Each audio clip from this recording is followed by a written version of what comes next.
Welcome to LilyTube if you're watching on our YouTube channel, and to LilyPod if you're listening on our podcast. We have special guests today. We have Kelly and Boyd Curtis with us. And I just wanted to read something that I posted back in, did you get married in June? Yes. Okay, June of 2022. Yes. Okay, June 12th. Is that right? Yep. Yes. June 12th. A huge congratulations to Kelly Robertson and her husband Boyd Curtis on their recent wedding, June 12th of 2022.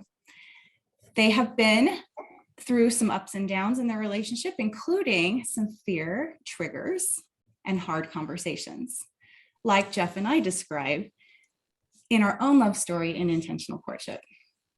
When Kelly told me they were getting married a few days after one of those harder conversations, I asked her what changed, and this is what she said.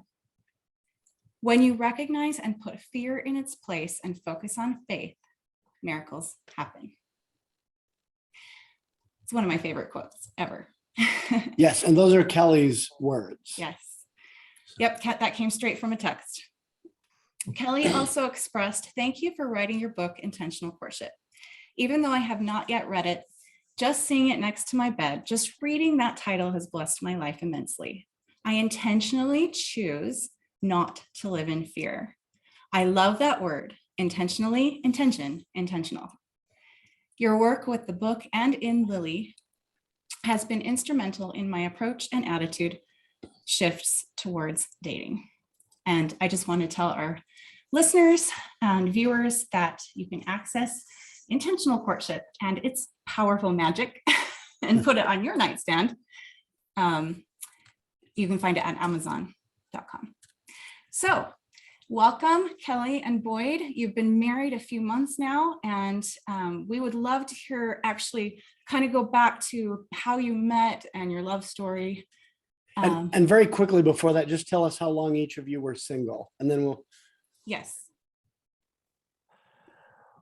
I was single for quite a while. I had actually a 7-year separation and then 8 years of divorce. Okay, so about 15 years. Quite a while. And Oh, how about wow. you, Kelly? I had a 2-year separation, and then 10 months after my divorce finalized, I got to marry Boyd. So it was Okay. almost 3 years. Three years-ish. All right. Okay. That's interesting. Well, yeah, let's hear your love story and how you met and all of that.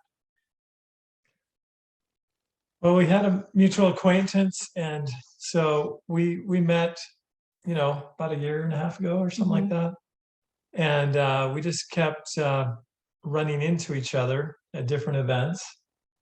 And I kind of was a little protective of Kelly. I tried to steer her in the right directions and actually push some guys out of her way in some areas. I actually went up to a guy that was dancing with her at one dance. I really wanted to dance with her, and I stood right there until and I said, "I'm cutting in. This is the last dance, and I was promised the last slow dance, so you have to let me dance with Kelly." Sure. This is my dance. Yeah. I did. So the first time I met him, he opened his door, and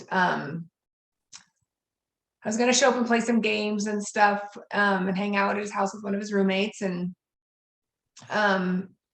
he invited me to, play games and just interact. And so when Boyd opened the door, they talk about love at first sight. And is there love at first sight or not? But it wasn't like love. It wasn't like a crush. It was like a connection, like a strong connection. When I saw his eyes, I looked into his blue eyes, and I felt like he had a good spirit, like a kind, genuine, honest, good spirit. And so watching him interact with his children that evening, playing games with his kids, and at a couple more other occasions, within that month, I was just very impressed with the man that he was. It shone through very well that he was a good, kind father. And then I had heard a little bit about kind of his 7-year separation. And I thought, what kind of a man holds on for that long? I thought he must have some serious commitment, dedication to marriage. So I think I had to date a few people to, when you go down the wrong road enough times, you finally recognize what the right road is. And so starting in November last year, he started asking me out. And I said no for a variety of reasons. So I think he asked me about six times he asked me out, and I said no. And on the seventh time, That is super persistent, Boyd. Thank you. but it wasn't persistent in like a Pushy. stalkerish, Yeah. demanding kind of a way. It was, would you like to go bike riding, and I'm busy. And then would you like to go skiing, maybe a few weeks or a month later. And I said, I'm dating someone. So then I didn't hear from him for a few months. Then we saw each other at a dance again.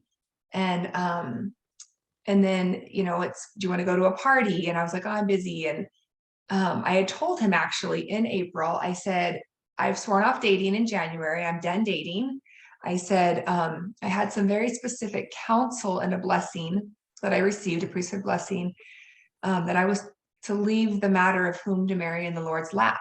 And I was to go on with my education and my career. And I was to trust the Lord's timing. And I kind of battled with that. Okay, so I'm leaving this to the Lord. But does that mean I don't go to singles events? Does that mean I sit home alone every weekend when my kids are with their dad? What does that mean? And I determined that I had to have a social life. I determined that I needed to make friends, guy friends, girlfriends. I needed to be out. I couldn't sit at home hoping, that someone's going to just knock on my door. But the last few months, I literally prayed and said, God, I don't want to date anymore. I'm done. I'm fed up in the dating world. I'm trying to follow what my blessing has told me to do, very specific counsel. Please just send me a guy to marry. Please just send me a guy to marry. And it wasn't until we'd been married for a few weeks that I told him that. And I was like, oh my gosh, Heavenly Father literally answered that prayer. And I called my sisters and they were like, Kelly, you've been saying that to us for months. And it happened. And I didn't really realize as it was happening, very short courtship, very short engagement. After knowing each other for what, like a year, kind of in passing? So we knew each other for a year and a half. We bumped into each other at singles dances and different things. But by the time I said yes to his seventh attempt to ask me out, Yeah. We went on 3 dates, got engaged, and were married 2 weeks later. Yes. And that's why I was like, Wait, what? Kelly? Yeah. When we posted it on Facebook, I posted that I was in a relationship. 6 hours later, I said I'm engaged. Well, 4 hours later, I said I was engaged to him. I was like, wait, you're not just in a relationship, we're engaged. And then, was it 6 days later, we said married. And everyone they were in shock. I think he had 400 and some likes, hearts, and 117 comments. And he's like, I've never gotten anything like this. And everyone was like, is this April Fool's? Are you joking? Why weren't we invited? What just happened? You weren't even dating anyone. And so people were pretty shocked. Well, and he'd been single a long time. Yeah. So yeah, it came out of nowhere for everyone and kind of you a little bit. Yeah. We were talking one day on the phone before we got engaged. And she's like, well, if you could do, what would you do? What'd you say? We had just seen Top Gun. That was our second date, Top Gun Maverick. And when Tom Cruise walks in and he's holding up the manual and he throws it in the trash. I said, if you could just get rid of the manual, if you could just forget what anyone and everyone is thinking or saying, what would you do? And he said, I would marry you tomorrow. And that was Wednesday morning. It was June 3rd. And we had scheduled, after the Maverick Top Gun movie, we had scheduled to go do temple sealings at the Provo City Center Temple. So we talked on the phone that morning, and that was our conversation. And what I had said to him was, I was feeling like I was overwhelmed, run down, I was at my wit's end. I was exhausted. I was tired. I was having physical health problems. I was on unemployment. I stopped working for a couple months, and I was having health issues where I couldn't work. And I was feeling kind of like the pioneer when they were about to cross the plains, how I imagined they would feel. And the thought that morning, as we talked, the morning that we went to do temple sealings, was some of the people wanted to wait till they got to Zion and they could be sealed in the temple for time and all eternity. And some of them got married before the journey because they needed that strength to cross the plains together. And I just cried that morning and talked to him on the phone and said, I feel like if we know this is right, that getting married immediately is, it would be something that would bless us. And then we can plan the reception, and then we can work on, the sealing cancellations and plan the whole thing. But he lived in Orem and I didn't want to commute and he didn't want to commute. And I just felt kind of run down and tired and like 2 hours to see each other. and so Okay, he so said- where were both of you? You mentioned 2 hours, but where were you both living at the time? he was in Orem, I was in Ogden, so an hour there and an hour back. Yeah, we had the same kind of commute when we were dating, Layton Mhm. to Orem, so It's tough. similar. Yeah, it's Yeah. an hour and 8 minutes from my office in Provo to Cathy's house. Mhm. So we just felt like there was some urgency, and I was also starting, I have to relocate my whole business. And that was the time to decide on relocation. In other words, I was actually calling people saying, I'm moving to Ogden. I need to be in these different stores, and I was making those decisions like that week. And so everything was kind of falling into place. And so we went to the temple that next day, and we'd already set up an appointment to meet with one of my friends, who's been a friend for many, many, many years, like since my 20s. And he's kind of been a mentor throughout my life. And he's actually a general authority. And so I just had set up an appointment to meet with him after we went to the temple. And we went to the temple and then went to visit with him. And I kind of told him our story a little bit, the short time, 3 days, And I said, hey, do you think we're crazy to just get married and just elope tomorrow, or even today? And he's like, well, no, you're not. But I would include your kids. I would not elope without them. We were scared, and I I think was that's good advice, terrified to tell actually. my kids. And I was like, what if we just got married and then we just didn't tell anyone until the temple sealing, and we'll just spend when my kids are with their dad for a week, I can go down staying in Orem. We'll just not tell anyone we're married. Let's just sneak around and he's be like- married.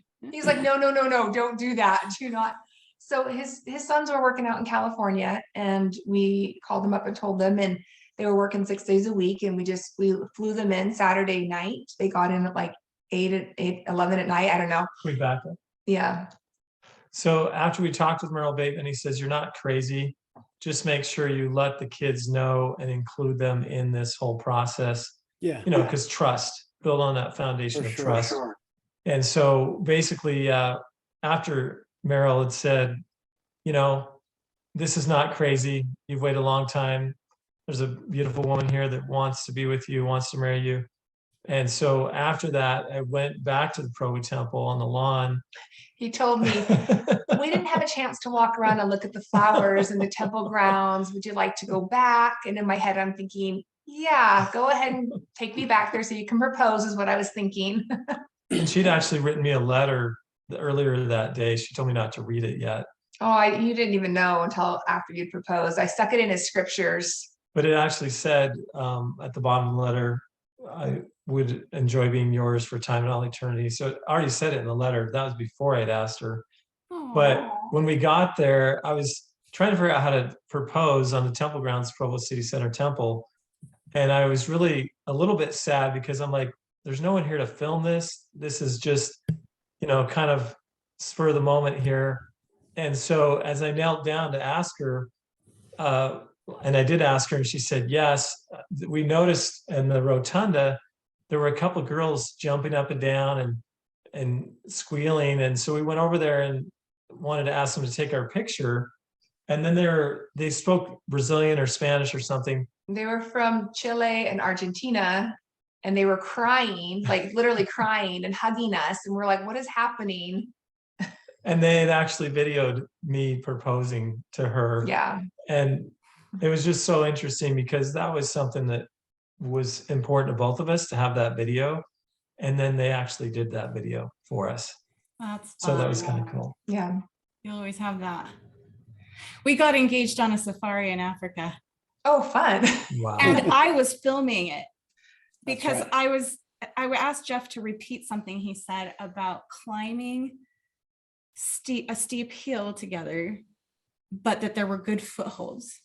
And that's Mm. kind of like getting remarried and blending a family. It's a Wow. steep hill, it's a big climb, but we've got good footholds when we are doing all our personal development work, and we are spiritual and we're connected to God, and we've got his help and his assistance, all the good footholds. Anyway, like I wanted him to repeat that because it seemed significant. And then he asked me to marry him, and I said yes, and he said, cool.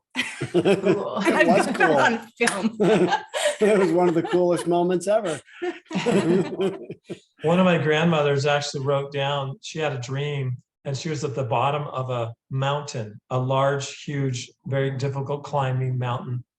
And later in her dream, she pointed out that that mountain was life, the mountain of life. And it is challenging and it's difficult. And we were talking before I interrupted you a minute ago that we had a wedding, and we actually did invite the boys up. We had all of our children there, Mhm. and we had a simple wedding. The kids were there, and it turned out really nice. It was a peaceful event. Yeah, we got up and we went to church, came back, and we had Japanese food that I had made a bunch of Japanese food. And then the kids watched a movie, and Boyd and I did dishes. Then I ran and got my hair done by some random person I didn't know. And we got some Costco flowers, $30 of Costco flowers. And his daughter, Emmy, she's so sweet. She and my daughters, Lizzie, Samantha, Sydney, my older three, I left and said, I'm going to go get my hair done. And Boyd said, time to make a bouquet for your mom and a boutonniere and decorate the cake, Costco cake. And they're like, wait, what? We don't know how to do these things. And I had packing tape wrapped around the bouquet. And to me, it was the most calm, relaxing, Simple. It felt so peaceful and just so easy. We just got married in our bishop's backyard.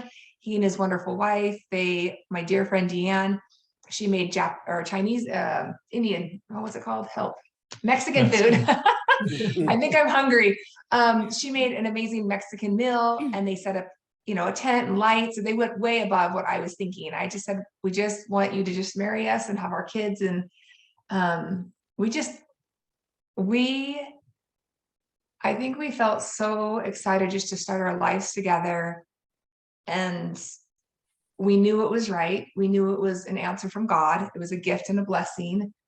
And we just wanted to begin our journey together. Like, life is hard.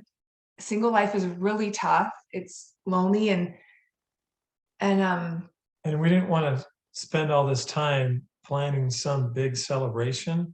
We wanted a simple get married now, plan some other celebration later. We wanted to be able to plan it together and not have the stress of not having that daily support that you miss when you're married and you have that daily support. Like you said, Cathy's, if Cathy wasn't feeling well and you tucked her son in, I'm having health problems and Boyd is stepping up and helping my little ones. I have an 8 and 9-year-old, and he's there and he's helping. And it's the day-to-day, that weight that you bear as a single person with children is so hard. Yeah. I think it's hard when you're single, but then when you're single with children and you're bearing that, you're in school, you're working. We just wanted to alleviate that stress for each other now. And actually, before we ever went on our first date, Boyd held my hand in a car outside of a dance. So his mother passed in April, and we think that she was always trying to set him up. We think she literally just came in and set us up. Like, literally. I don't doubt it a bit. That's how moms are. It was the last day of school, and all my kids were going to dad's for the weekend. And I was going to sit home alone all weekend, Labor Day weekend. And I thought, no, I'm not going to sit home and have a pity party. I'm going to get up. I'm going to do my hair and makeup. I'm going to go to a dance. And I had sworn off the more seasoned older dances because I just kept showing up to the older ones and I couldn't figure out where's the mid 31 single. plus, that's the ones. Where's the mid single? Like I couldn't find them. So I showed up and I saw the same great, wonderful people going in and I went, I'm not at the mid singles, I'm at the older one. So I turned my car on and I was going to leave. And then I get out of my car and I was like, okay, I think I looked through Facebook trying to find, is there anything else happening? I think I messaged a few people on mutual. Is there anybody doing anything? I'm dressed up and I want to. I was in Salt Lake. I had driven, 45 minutes and I did not want to drive home and sit home alone and watch another Hallmark movie. I'd done that for a couple of years. I was kind of over it. And I'm so, gonna say what I was doing. yeah. I had gone to this dance and I was in a sling. And so I didn't want to do the prelude warm-up dances where you learn how to dance. So I went into the chapel and laid down and took a nap for 20 minutes. I'm sleeping out cold. So while he's taking a nap, I showed up a little bit later and I literally got out of my car and looked through the window and I was like, yep, it's the older dance. So I got back into my car, started a second time, turned it off again, and would just walk into the building, Kelly. So I walked into the building and they were taking $5 and I didn't want to give my $5 up if I was just going to leave the dance. So I said to the gentleman, could I just look in the gym real quick? I think I'm at the wrong dance. Can I just peek? And they were like, well, sure. And so I literally felt my body. I stepped into the gym and out and into the gym and out. I did that 3 times. And there was like a force that was pulling me in when I was like, I'm out, I'm leaving. I want to leave. Now, Boyd is 14 years older than me. And when I first met him, I was like, okay, he's older. I didn't know if that was going to be a problem because I was afraid. Like often men die before their wives and he's already 14 years older. You find the love of your life and what would happen if he went way before me, And on our first time of meeting, he said he was vegan. And I was intrigued because I bought lots of vegan books and I kept trying to be vegan, but my ex-husband wasn't really interested in the vegan world. And I said, well, why are you vegan? And he said, well, my grandpa lived to be 102. And he said, I am going to live to be really old because I have a lot to do. And he said, I have missions, I have callings to fulfill. So I need a healthy, strong body to do this. So that to me kind of intrigued me. And I was thinking, okay, maybe the age difference isn't a big deal. And then I thought about President Nelson and the 26-year age difference between him and Wendy Watson, his new wife. I thought about Elder Oaks. I had heard he'd married someone, Kristen, I can't remember her last name, but they had married. And I think there's a 14-year, 15-year gap there.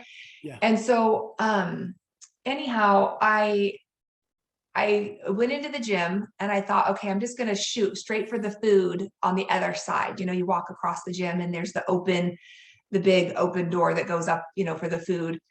And I just ran over there quickly, trying not to make eye contact with anyone because I didn't want anyone to ask me to dance. I didn't want to be there. And I asked some woman, I said, where are the dances that are, and she said, younger people like your age? And I said, yeah, well, basically, yes. She didn't want to dance with her grandpa. And so while she goes, let me go ask someone. I think there's a certain thing on Facebook. So she left to go ask and I made up my mind. I am not going to stay. I'm leaving now. I'm not even going to wait for her to come and tell me. So I turned around. So I woke up out of the chapel and went right over to the food. Of course, that's what you do at the dance. You just go to the food first, And I got a big plate and I walked out of the food area. And I turned and I looked right by where you serve the food. And Kelly just actually peeked around the corner. Yeah. And I said hi, but I was in a sling and I had a beard. And I And didn't so she couldn't even recognize who I was. But there was something familiar. Like he's like, hi. And I turned and I said, hi. And then I stared at him and I was like looking into his eyes and I was like, Boyd, it's you. So we stood and talked for a while. And he asked if I said, I'm just going to leave. I don't really want to be here. I'm going to leave. And he said, would you like to go get milkshakes? And in my head, I'm thinking, you're vegan. You don't do milkshakes. And I said, no. I said, I already went to the movie theater with my daughter and I had all this candy and sugar and I don't feel like it. And so we kept talking and talking and talking. And there was just this connection and I just felt safe with him. And And so then he said, can I walk you to your car? And I said, yes. And we walked to the gym and he said, would you like to get a slow dance in before, we go? And I said, yes. So we danced 1.5 slow songs. And then we just couldn't stop talking at the car. So eventually I said, well, if you want to keep talking, you want to sit down? And he's like, well, can we sit in your car? So we talked until the dance was over. And at the Like end, 2 hours in the car. we were talking. we were watching marriage videos, when like comedians, like marriage counselors become comedians. And that, have you heard of the nothing box? How a man's brain, there's like a nothing box, and a woman's brain is. And so I showed him that video, and he's just crying, just laughing so hard. He's just crying. And we just talked and laughed, and we talked about really hard things. And at the end, is this attempt number 7? This was the only. No, this is after I just turned him down for attempt number 6. So, I mean, you could call it a date. So this led up to attempt number 7. Yes. The lead. This is a prelude. So we talked for like a couple hours until after midnight. And at the end, my hand was kind of sitting on my knee, and he reached over and put his hand on it, my hand. And he said, Kelly, he goes, I want to serve you. I want to help you. And he goes, I care about you. And he goes, I love you. And I put my hand on his and said, I love you too. And I said, thank you. Before your first date. Yes. Lloyd, he needed to have this like miracle visitation where you were pulled into the dance when you didn't want to be there. I was. In order to just hang out with him. Yeah. So I drove home all smiley, and he got in the car with someone. You have to understand about my mom. My mom she was single and going to dances with me when I was single, because my dad had died. And so then she got married, and she's just trying to look out for me all the time. She's like, here's a girl's number. Here's her picture. She'd text me, hey, can I have this girl call you? She'd give out my number to people. And she's just like really concerned that I'm never, you were waiting ever, around ever. for Kelly, it sounds like. I double dated with my son a little bit too. Yeah, he actually asked me out in the beginning of April, a couple weeks right before his mom passed. And part of me is like, I wish I would have said yes so I could have met your mom. And part of me is like, I wasn't ready. I had to do some more healing. I had to work on myself some more. I had to let some things go. And you had to put intentional courtship on your dresser. Yes. Well, that actually had been there since November. So yeah, so the next morning I wake up and Boyd, I think he texted me or called. I think he called me. I don't remember if he texted or he called, but he said, Kelly, there's something here. And I think we owe it to ourselves to kind of spend some time together to see what that is. Can I come up today and can we go hiking? And I said, yes. And so First time. I said yes, finally. It was the 7th time. And I think we spent 11 hours together. And we went hiking, we talked, we made vegan food, we cleaned up, we just sat and talked for hours. And then he said to me, I can play the violin by ear. I can play hymns on the violin. And he didn't know my daughter had a violin around the corner. And I looked at the clock, it was just past midnight. And I ran and got the violin. I said, okay, show me what you can do. And he pulled it out and he played Savior, Redeemer of My Soul. And it was dark, just a little lighting from one of the hall lights or something. And he's playing this on Sunday morning. And my heart just went, wow, I love that this man is sitting here playing me hymns on our first date. And it's one of my all-time favorite songs. And mine too. So then the next day he called me and said, Kelly, can you come down to Orem? And I went, anxiety, panic attack. I have had anxiety through my life, major panic attacks. And I was told in a blessing that I would know who to marry by the burning of my bosom. Well, I'm like, okay, God, we got to talk here. What's the difference between a panic attack, anxiety attack with hot flashes and a burning in the bosom? Because I've had a lot of burning that were anxiety attacks. And that's where you guys come in. So this when you contacted Cathy? Yes, I was in the shower. But I just really quickly want to comment on a few things. Is that yes? Okay, first of all, we love and we encourage people to have really simple very inexpensive ceremonies. And because we had a similar experience to you, I think it sounded like you spent less than $100 in a couple days, and we spent less than $1,000 in a month. And for us, you know, we splurged, I think, on a lunch for our friends and family after the temple, and we splurged on a photographer, and that was about it. Everything else was people helped us out, you know, like you're just used it. Somebody Yours cooked did. wings for our reception, you know. Yeah. So But- we just and we had it at our house, like, and that was not kind of a housewarming for us. But anyway, we think that's awesome that you did it so simply and so cheap and so quickly. And anyway, just for those listeners out there, it does not have to be expensive, and it doesn't have to be stressful. If I can add one thing to that too. I remember about the time we got engaged, Cathy's like, oh, we've got to plan a wedding in a month. And I said, well, a month isn't a lot of time to do anything elaborate. Let's keep it simple. And, you know, I remember my first wedding. I was marrying someone who was 20 years old, and she was had stars in her eyes, you know, about the Cinderella wedding. And it was so stressful all the way through that process, trying to make sure she got it the way she wanted it and never quite getting there. And I don't know, by the time we got married in our middle years, we just wanted to relax and enjoy our day and not worry about if all the decorations were exactly right or whatever. And It does make it so much better. that was, Yeah. Not and it stressed was a about super great day. I think Boyd was So gonna say peaceful. We spent $200 on a wedding and $500 on a photographer. something. Okay, so about like Yeah. us. It So wasn't you- really 500 on a photographer. That was more just like a donation for someone we loved that was struggling, that needed help. And it was an afterthought later, just helping her. So it was like 200, rings included. And then you got a Like, free videographer for your engagement. exactly. It was it was a gift. And then later we just, so. But Yeah. yes, because pictures can be like the most important thing, because it helps you remember that day. And when you're so She- happy and you're not stressed. She it's a just good took thing. pictures with her phone. And you know what? I'm so happy with it. Yeah, you had There great wasn't pictures. 1,000. There wasn't 1,000 to look through and go, oh, I love them all. It was just a few. It was simple. It was with my close friends, with him, with our kids. It was so simple and easy, and I completely loved it. Good. It was Yeah. wonderful. Good. We relate to that a lot because we feel the same. Yes. And then the other thing a couple other things, just real quick. We have a similar age gap between us. It's 12 years. Mhm. And Jeff likes to sing Follow the Prophet. Just following the prophet, because there's a big age gap between them also. We are too. We're all just following the prophet. And he does plan to live a long time too. And so I've had Kelly's same concerns, but you really never know when your time is anyway.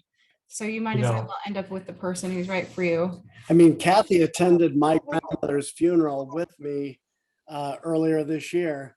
And She was 102. I mean, I was 55 and people would say, we talk about going and seeing our grandmother. People would say, you have a grandmother? Yeah. But yeah, she was almost 103 years old. And at Wow. her 100th birthday party, she was dancing the floss dance. I love it. Breaking her hip and having surgery and surviving it. Wow. It was her Well, therapy. Kathy, I want to comment on what you just She's said only about following the 100. prophet. So following the prophet, I told all my kids I was done dating. And after we went to that the Top Gun Maverick movie, that was amazing. I was like, I can't wait. I have to take my kids now. And it was a Tuesday and I wanted the cheap thing. So they were sold out. The only time I could take them was 10:30 at night. So I'm driving to the Ogden Megaplex and I said, kids, you know how I'm not dating? They said, yeah. And I said, there's someone I want you to meet this week. I think you need to meet him. I've known him for a year and a half. And I told him that he was a little bit older. I said, he's 14 years older. And I said, the prophet and his wife were 26 years apart. And my kid said, you are not the prophet, Mom. And don't make that comparison. The prophet's second wife. I don't think Wendy- we're claiming to be them. No, No. but Wendy, I love what Wendy said. After she'd gone to a mountaintop, which is what I did when I was praying about marrying him, she went to a mountaintop to pray about marrying President or Yes. Elder Nelson at the time. Yes. She said, I am astonished, amazed, thrilled, excited, every day to know that the Lord is as eager to give revelation to me as he is to give revelation to his prophet. And then she said, well, that applies to all of us. And to me, you know, the kids are like, they were a little bit scared. So I ended up telling the kids, we got engaged Wednesday, the day after I told them I wanted them to meet someone. They had never even met him. And okay, you got to know a little background. I read every marriage book out there, not every, but a lot. How to avoid falling in love with a jerk. They talk about stages and phases and having your kids meet them. And there's so much counsel out there on what the world says is the way you should go about getting married, engaged, and how you introduce your children and how you don't do it until you've known them 3 months. And Spend a year, go on the holidays, take a family trip. I had a list, I had a timeline, I had time frames, I wasn't going to get engaged You had all to the rules anyone. written down. I wasn't going to get engaged to anyone unless I had seen his credit report. I was going to know he was financially smart and sound, and all of that went out the window when I felt like God is literally our matchmaker. And that's also what Wendy Watson said. She said, the Lord was our matchmaker. And when you know the Lord is your matchmaker, I think about history of marriage and about arranged marriages. Arranged marriages have a higher statistic for success. I've heard that. They do. And it's been around a whole lot longer than this, ever since the mid 18th century, this idea of romanticism, Hollywood, you know, the movies, the books, the plays, and marriage is about two people committing to work together for survival, to run the land, to work hard side by side. And with Boyd, that is why I feel so amazingly blessed, because he's willing to work by my side through everything. And it's not this, we need this much money, or we need this much, you know, a big fancy wedding, or we need these cars or this type of house. There is a commitment level here that is right there where the Lord wants us to be committed to marriage, to family, to you've to a mentioned partnership. that you see this marriage as a stewardship and a calling, like a calling, like as in you were asked to do this and you said yes. Yeah, the scriptures do say what man is not without the woman in the Lord. Yeah. And the communities, I mean, the Proclamation of the Family, when that came out, I was there when they first read it, when President Eyring read it at the BYU Marriott Center, and I just was thrilled. You know, back then it wasn't a big deal what they said. Now it is a big deal. But I'm so grateful for those things. And it is a stewardship, and it's a commitment to our families, our children, and to community. And there's so much resting upon marriages and being successful and setting a good example for our children. And there's just so much more than just marriage. Yeah. Well, and all those rules are loose guidelines that don't account for the spirit if you're trying to follow them rigidly. And that's one thing that's really different about intentional courtship, is that we talk about real life experience and revelation and doctrine and things that help people really figure out how to heal from loss and intentionally move on and create their best life, and eventually a companionship that's healthy. But it doesn't make it easy. You still have like the triggers from past traumas that you have to deal with, and you have to deal with it in a different way once you're married than when you were single, because you wouldn't have someone there pushing your buttons. So Cathy, I remember when I went to your house, let's let's go back to when so you you were reached saying out this to is her. when we came in. because I had seen you the week before, and I told you I have a list of what the person, my kids, most of them have blue eyes. I wanted him to have blue eyes. I had a list of 4 things that I told you that were physical traits. He has to be a certain height. He has to have blue eyes. Like, not has to. Okay, let me be clear on that. I had said a prayer a few weeks before this, and I said, Heavenly Father, this is what I would like. These are the reasons I would like it. But if the person that's going to be my eternal companion, that will be committed, faithful, dedicated, gentle with me and my kids, loving, committed to the gospel, where I don't have to question. I can say 100%, I don't have to question Boyd ever leaving me. I might be scared and angry and triggered and try to push him away, which I've done a lot in the last 4 months. Sorry. But I can say with 100% confidence, I don't have to worry about that. And I told the Lord, and then I met a guy on an airplane and he met all those things. And I was telling you about that. Mhm. So then all of a sudden I text you and you're like, is this the guy from the airplane? And I'm like, no, it's not. And you're like, wait, what? So then I text you and I said, okay, I need a blessing. And I knew I could ask Boyd for a blessing, and I knew he was worthy to give me one, and I knew he would give me a wonderful blessing, but I wanted to not feel like there was any of his Conflict of interest. exactly. And all of a sudden, I've never just called people. I mean, I don't think I'd I'm ever so met glad Jeff. you did. I'd never met Jeff before. I'd met you.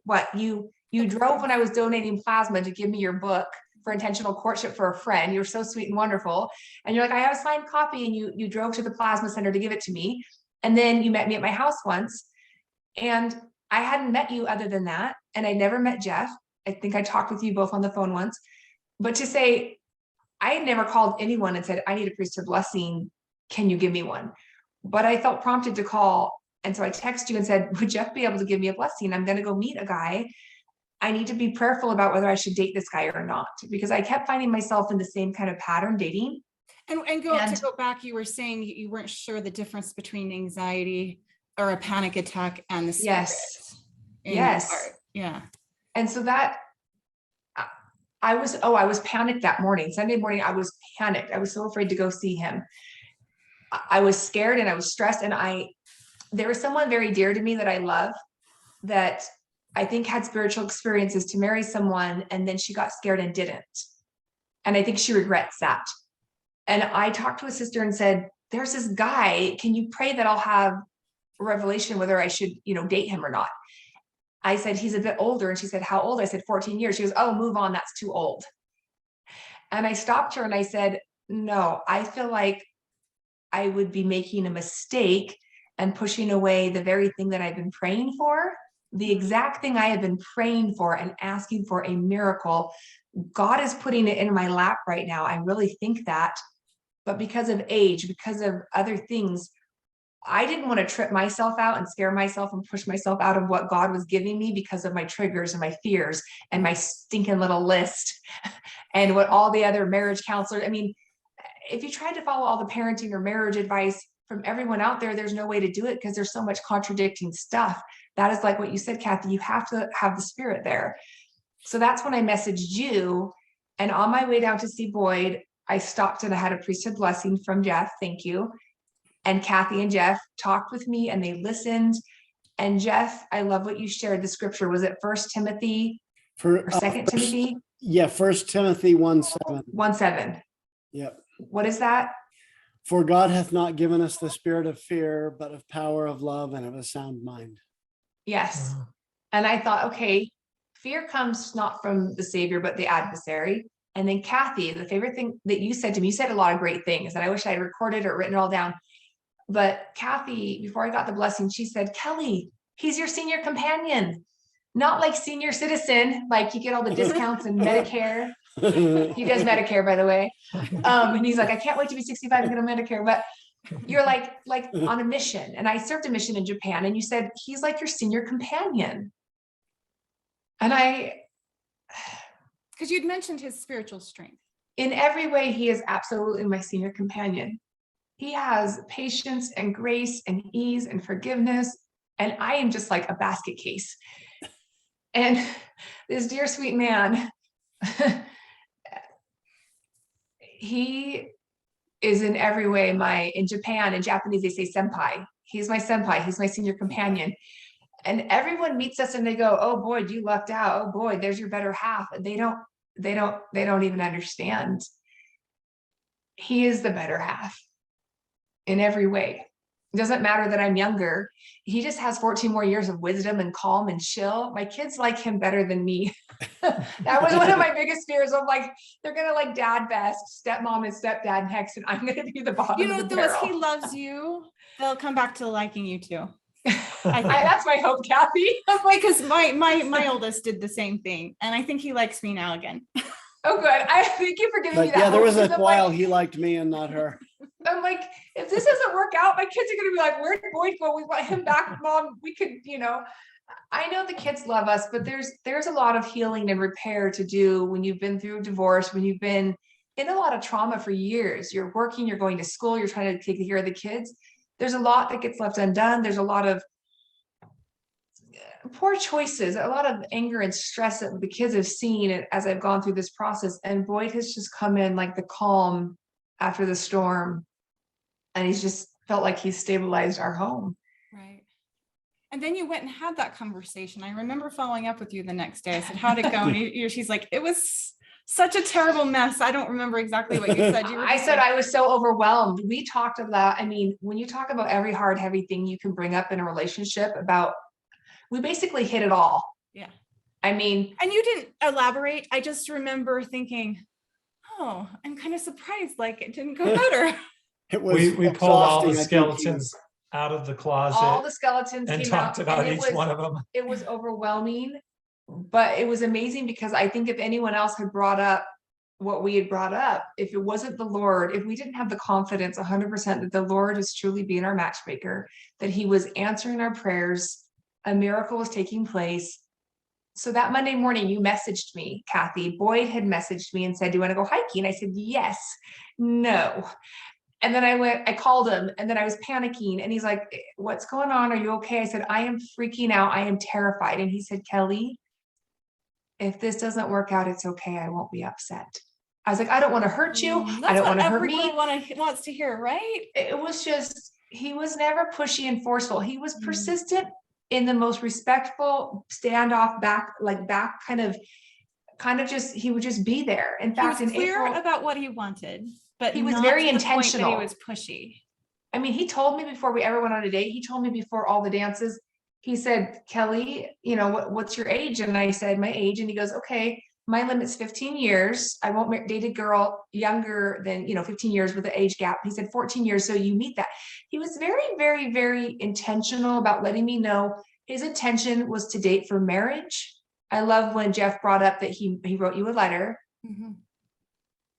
saying, I want to date for marriage. Right. And I felt that 100% from him. And that was his third attempt with me, not for a date or to spend time with me, but like to pursue a relationship. Yeah. Yeah. So 3 times the charm for us. Yeah. 7 times the charm for a boy. I was always telling the single people, my friends, we're in a state of preparation, meaning that we're preparing for marriage. What's the point of our life on this earth? It's to find a companion. It's not a weekend fling. It's not, hey, who can I, It's eternal marriage. We're looking Who can for you someone walk together with forever? Right. And Boyd was a friend to me. He recently just told one of his sons, be a friend, focus on being a friend. In the dating world, it can be scary, overwhelming, focus on being a friend. And Boyd, I went through and looked at his text messages. I delete all mine. He kept all of his. He had messages from last year, September. And I texted him and I said, Boyd, I have questions about this guy. It wasn't a guy I wanted to date. It was just a guy I had an issue with on Facebook and I was irritated with. And I was trying not to judge him, but I kind of wanted to, I didn't get into the details, but he said to me, what I said to him, the message I said to him was, you're one of the only guys I have met that I feel safe with and that I trust. And so to go back after we were married and to read that on his text message on his phone, that I was telling him I felt safe and I trusted him before, 9 months before we ever went on a date. He was always a good friend. He was always respectful. Here's another thing I wanted to bring up. I don't know if it's okay with you or not, but I have seen so much talk and conversation on the LDS Facebook pages about for the youth, for the strength of youth. It's not for adults, it's for the youth. We've been married, so we can experiment with whatever we want as long as we don't do the actual act of procreating. We can basically do anything and everything. And I've just kind of been shocked and saddened and blown away by this. Boyd is one of the very few. There was a couple guys before my mission that I dated that was so respectful. His boundaries are this high. I never had to be worried or concerned that we would push the limits. In fact, on our wedding day, I was like, I don't know if I can even do anything, because I was like, there was never makeouts. There was never anything inappropriate. His standards were so high. I felt so safe and secure. I felt like a lot of the guys I dated wanted me to say, okay, you set your standard and I'll just do whatever you want. And to me, that was I remember that too, and thinking okay, if frustrating. a senior companion would have his own set of standards. Yeah. And I was just blown away. And I've told the sons and I've told my kids, keep your standards high, respect each other. To me, going and getting married felt so wonderful because I didn't feel like there was any regrets or any frustration when it came to that part of dating, which is a challenging part after marriage. Having that part of your life be taken away. And it just felt. I think we've all made mistakes in life and done things maybe we're not proud of. And I think the key is when we get to these points in life and we've learned some things and we realize, you know what? If you're inappropriate in your relationships, it's not going to lead to marriage. In fact, it's going to destroy the relationship. You end up hating each other and you end up not getting married at all. You don't have the blessing of the Holy Ghost or the Spirit to direct and guide. And I wanted to be so intentional that, I mean, that book, you guys, really, the word intentional courtship, literally sitting on my nightstand for 6 months. I wanted to be very intentional. I was like, God, I'm going to mess up my life. I need you to take over the reins, take over the wheel. I'm going to step back. I really need, it wasn't just me anymore. I had 6 kids to think about. I came from a mom. Need divine revelation. I had a stepfather who caused a lot of hurt in our family. And I could not do that to my kids. I needed to know that I wasn't messing up my path. I had to totally step back and say, God, and in fact, you prayed about it. What did you pray right before about marriage and taking over the wheel? I actually did. Thanks for bringing that up. My prayer was, I said, Heavenly Father, I've been single or divorced 8 years. I've dated and I've dated and I've dated. And I said, I don't know. I need you to help me figure this out. And I finally just said, it is in your hands because I'm not figuring this out on my own. And you need to help me know who to marry. And that was my prayer. Andy had said to me, there's a lot in my patriarchal blessing that I have to do. I have callings. I have a stewardship. I have callings. I have a mission. And he says, some of these things I can't do without a spouse, without a helpmate, without a partner. And that to me hit my heart. And I went, okay, his intentions are in the right place. And what was it? I was just thinking, I listened to something I posted on my Facebook page recently. I can't remember who it was. I was going to write it down, a quote her, but she said, is God your soulmate, or are you looking for a human being to be your soulmate? And I think it hit me. I loved what she said. I think Boyd and I both made God be our soulmate so that he could make us be our helpmate. And if we have God be our soulmate and stop trying to look for the one, because I do believe there are lots of men I could have married and been wonderful with, but God knows the intention of each person's heart, each man and woman. He can put you with someone that's going to help you. And I felt the same way about my patriarchal blessing. We both, what was interesting is he read my blessing the day we got engaged, and I read his after we got married. And I'm so glad we did, because it felt to me like I was trusting the Lord completely, but our blessings so align with our missions and our calls in life. Like when I heard Jeff and Cathy, I listened to you the other day, and you were talking about your first wife and how you felt like you and Cathy you make just a better pair to really help each other fulfill your, I can't remember your words, but basically to fill our missions in life, the stewardships we've been given. We feel like this is a better partnership and union to do that. Mm-hmm. Well, and if you can be as intentional in how you conduct your marriage as you were and how you decided who to marry, I think you're going to be in good shape, because there's all kinds of things, particularly with us that have been divorced and had relationship trauma in the past. We have all kinds of triggers and buttons that can be pushed. And if we just sort of respond however our gut tells us, it's going to be a show. But Glad you if we brought are that up. intentional about how we respond, we can respond in a way that's not going to be destructive. And sometimes that just means calling a timeout, if you're just too worked up. I do like what Stephen Covey said. I think it was him. Act, don't react. Yes. And that do it is intentionally. Well, and I think that for me, I have a very fast mind. I had a counselor tell me once, Kelly, your mind is very fast. That could be a blessing and a curse. When it's negative and you're going down. So we were supposed to speak in church, and I was like, cancel, we're not speaking. I don't know if we can stay married. And then we were supposed to do this interview, and I text Cathy, cancel, we can't do this. I don't know if this is going to work. And Cathy sent me the right thing to listen to. Oh, guys, listen to her podcast. They're amazing. Boyd and I listened that day together. We listened to another one the next day about the one word, the power of one word. And what you said, Jeff, be intentional. If you're as intentional about your marriage as you were about dating who to marry, my heart feels broken because we've had some kids really struggle. Younger kids, adult kids, teen kids, they're all at different ages and stages, and it's hit all of them very differently. Mm-hmm. And how many kids do you each have? Just to clarify. I have 6. I have 3. And his are older than mine. They go right. You have 6 and Boyd has how many? 3. 3. Okay. Yeah. Okay. My Not oldest is true. 18 or 17, and his oldest goes from 18 to 24.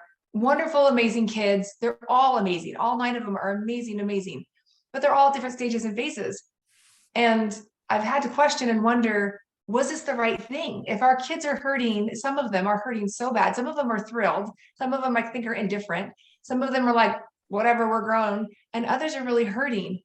Mm-hmm. And I've wondered, like, how do you blend 2 families? How do you, the new term is crock pot, rather than trying to force it, blending with a hard, cold, sharp object, you put it in a crock pot and you let time, the carrots and the potatoes and the onions and the meat. Yeah.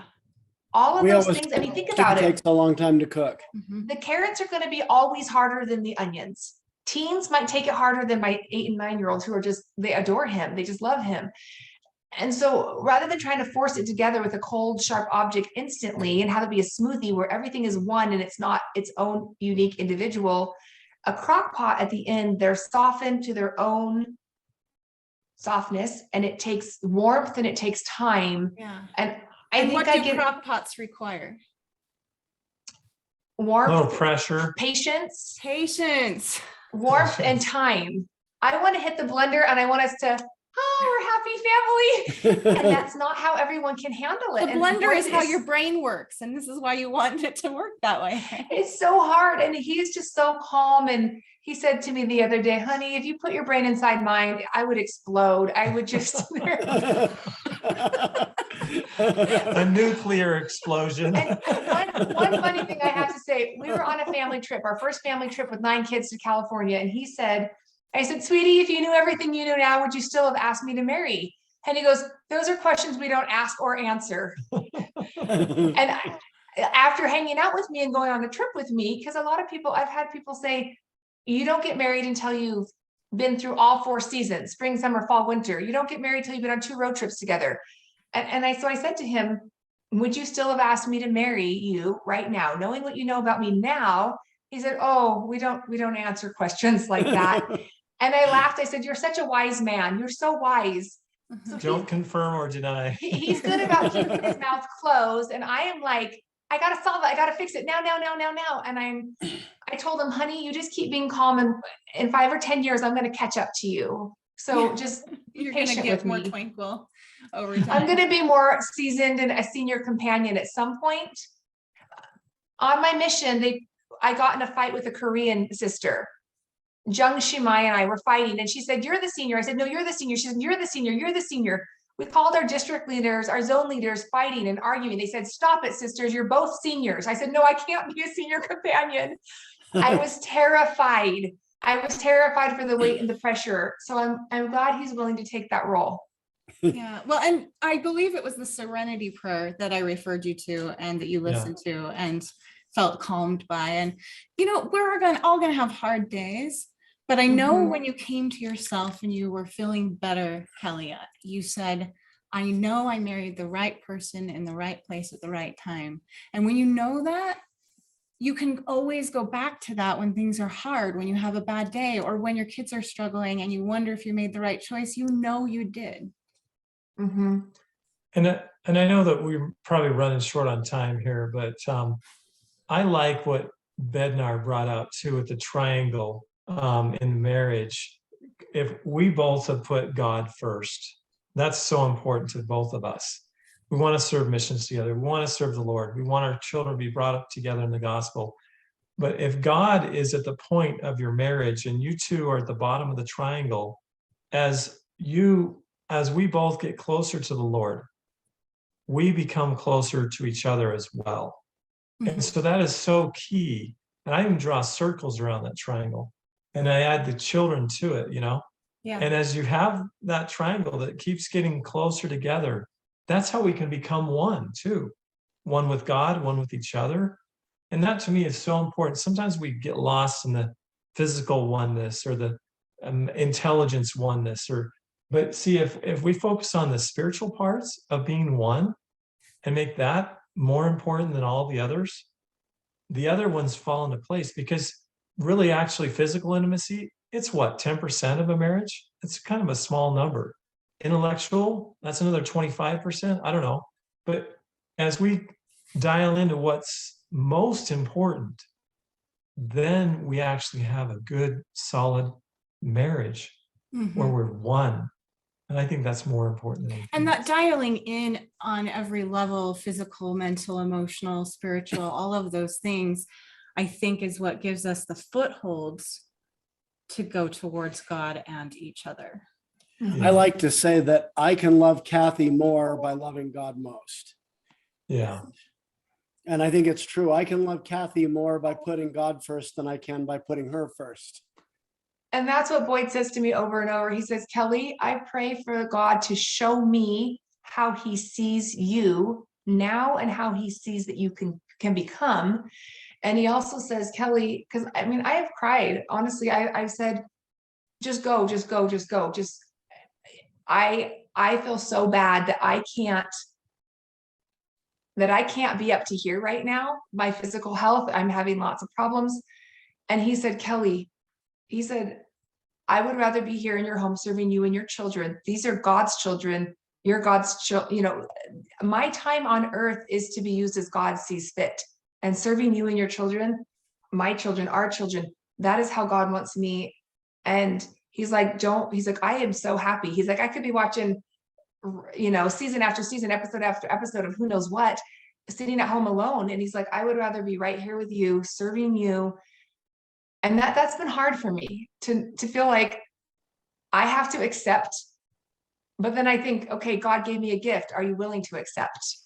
Yeah. And so I'm grateful that he serves me and that he prays to see me as the Lord does. Because some days I'm not the prettiest, nicest person. One thing that Kelly's bishop has told me, and he's also said things to me as well, but he said that Kelly has a good heart. She does. And that's So too.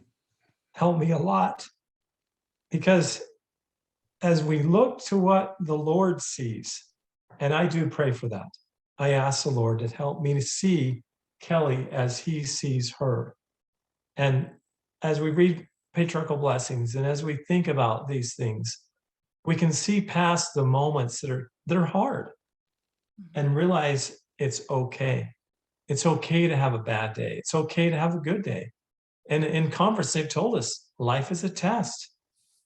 And if it's not a test, then what is it? We're here to be tested. We're here to grow. And by being tested, we grow stronger. And I'm grateful for tests. And I'm grateful to go through life with Kelly and her children and my children and to work together. Single life is really kind of pathetic. It's a selfish way to live. I mean, Jeff, you've been there before. You probably had an extended period of time. And so what I'm saying is it's just nice to be able to serve and love and put your life to good use and not just waste it And away. we can serve people when we're single, and we can do a lot with that time. And some people are called True. to that for a time or for a long time even. Mhm. And I think we're all in different places in that way. But when we have that calling to be in a marriage, and I think we all have that calling to us, to so one degree or another, like throughout our lives, if we're not married, like we have that feeling that we want that. I think most of us usually,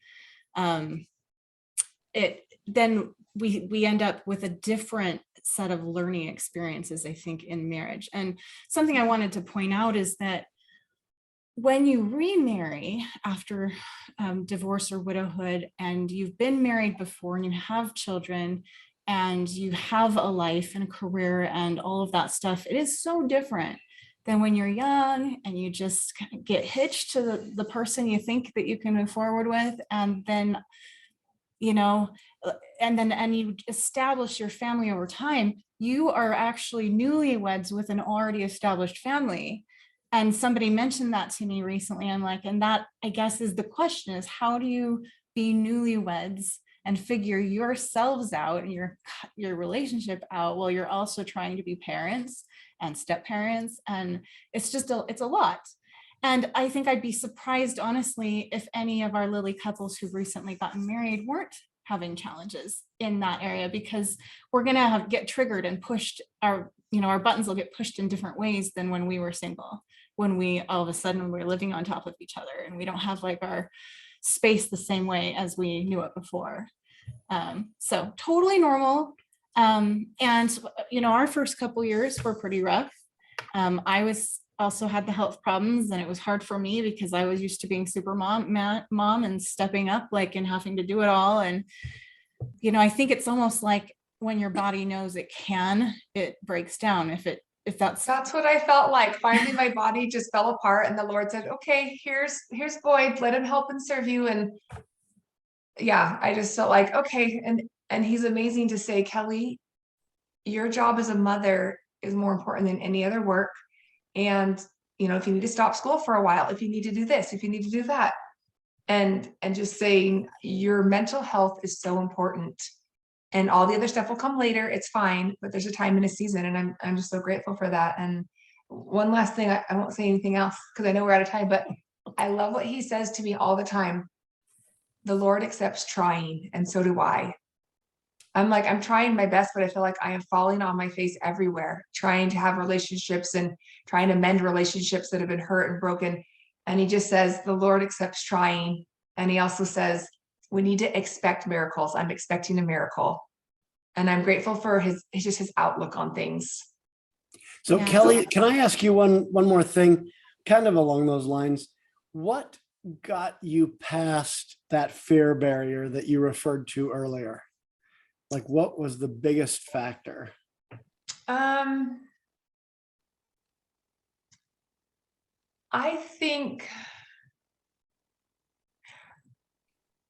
think watching someone I love very, very much pray for something in their life, have it show up on the doorstep, and then be too afraid to accept it has sat with me for a couple decades. And I had to tell myself, Kelly, if you pray for something and then you receive it, are you going to be too afraid to accept it? And, I think of the Savior with the door shut. He's on the other side. We have to open it. We have to be willing to open our hearts.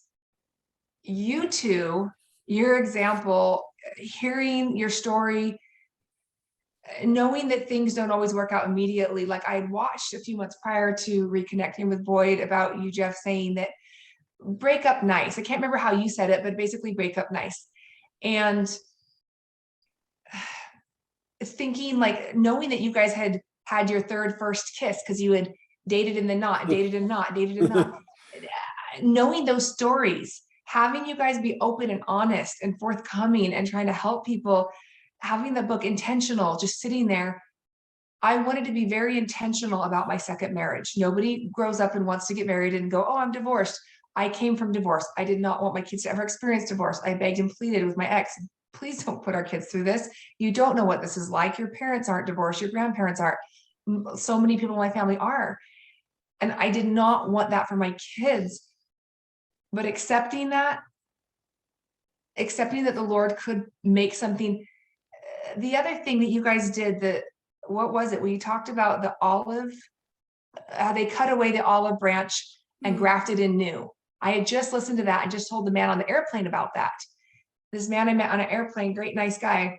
I believe it was, I think the video we did on, could divorce be God's path for you? Yes. Yeah. So accepting that was really, really hard for me, because in my mind, Kelly's plan, she was going to grow up, go on a mission, get married to the temple, return missionary, blah, blah, blah, on and on. I was going to have the perfect life. So accepting that I couldn't, accepting that that's part of the plan, accepting that I could be grafted into another family. I think every single one of those things was instrumental in shifting paradigms and accepting new things. And there were some red flags. Focus on the green flags, look for the green flags. And if there are red flags, address them for what they are, and know that red flags don't mean the person's not the right person, process them and accepting. Just, I I think don't know if I also, answered your question, but Everybody's going to have red flags. And yes. when you know the red flags you can deal with in a person, then you know that's your person. Yeah.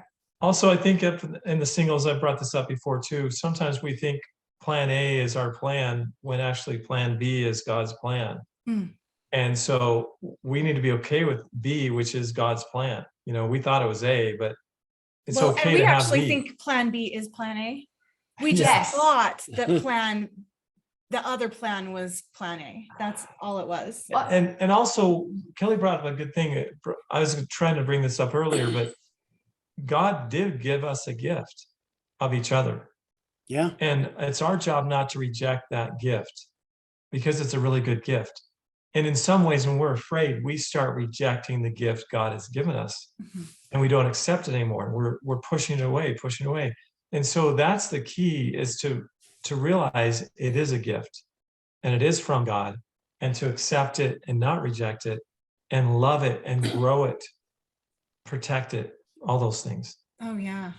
This is why we're calling this episode Love Beyond Fear. And I love how you have done that with each other.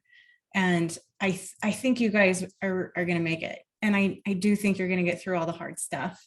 There will be those days, there will be those hard climbs where you'll be sweating and panting and it's kind of sick of the climb, but you got good footholds. And it does get easier. I mean, it has been for us. It's just, it takes a minute to meld families and I think that if you can accept that divorce was part of your life plan, that it was your plan A, even though it wasn't your original thought for your plan A, that you preparing for each other was plan A, that makes your marriage so rich. I mean, that's how we feel about our marriages. We were just being prepared for this through all of that. And if you know that, then you can also say, well, then that means that was part of my kids' plan A too.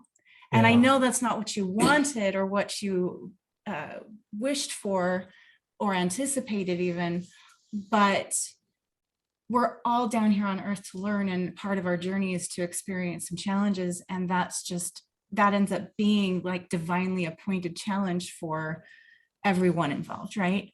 And so I do think it applies there, and it can give you some comfort if there's challenge and heartache and frustration for a time.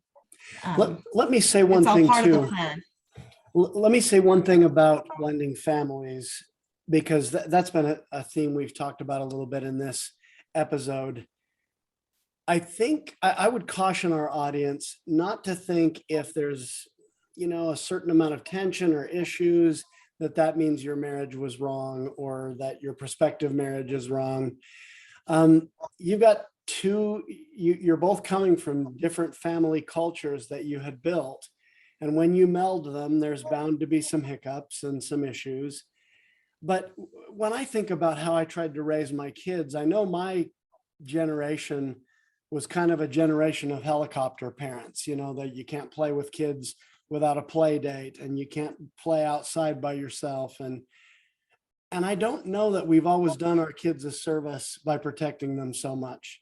I think it's good for kids to go out and play with other kids from other families, to lose dad's hammer building a tree house and try to have to figure out how to replace it before he finds out.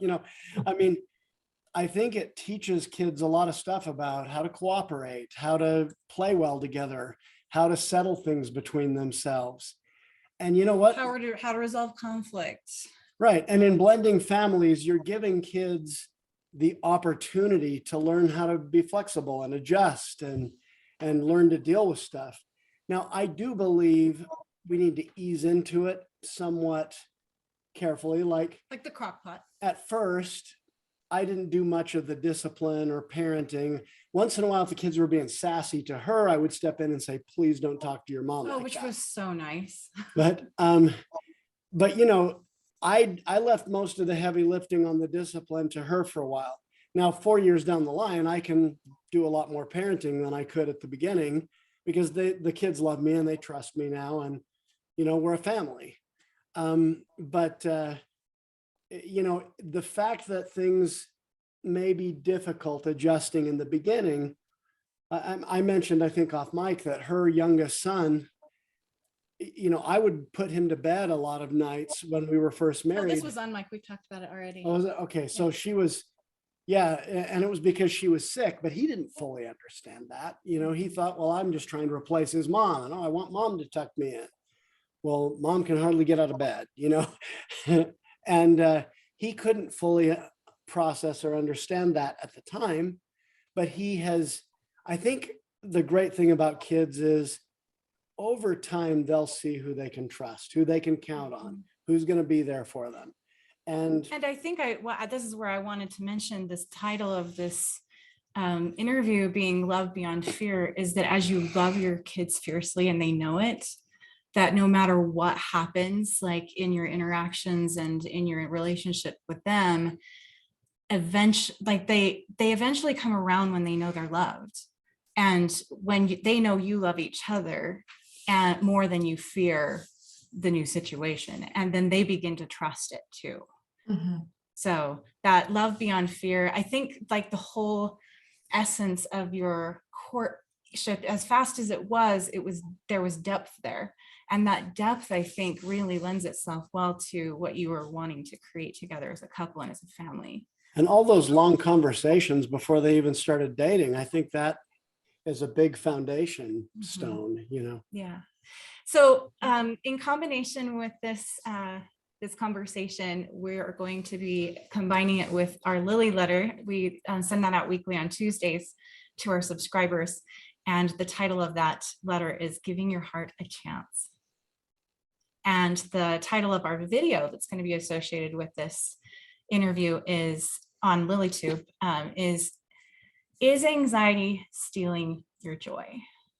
And sometimes anxiety can steal our joy when we're feeling triggered, and that will happen with remarriage and blending families. But when we know that, then we can take that anxiety and we can kick it in the face with some good exercise, or listening to an uplifting podcast, or getting a priesthood blessing, or even just taking a minute to calm down and take some deep breaths. Because when we can get rid of the anxiety, we can get our joy back, and we can give our hearts and our love a chance. Can I say one thing that's been helpful too? Absolutely. Absolutely. Prayer and scriptures have been very important. Kelly's been good about doing that with the children, but we have really focused on trying to pray together every day. Mm-hmm. Kelly's been really focused on keeping us at the temple weekly. That's awesome. And, just saying we love each other to each other, and being there for each other, even though sometimes it's hard. Sometimes we're having a bad day, but sometimes we're having a really good day.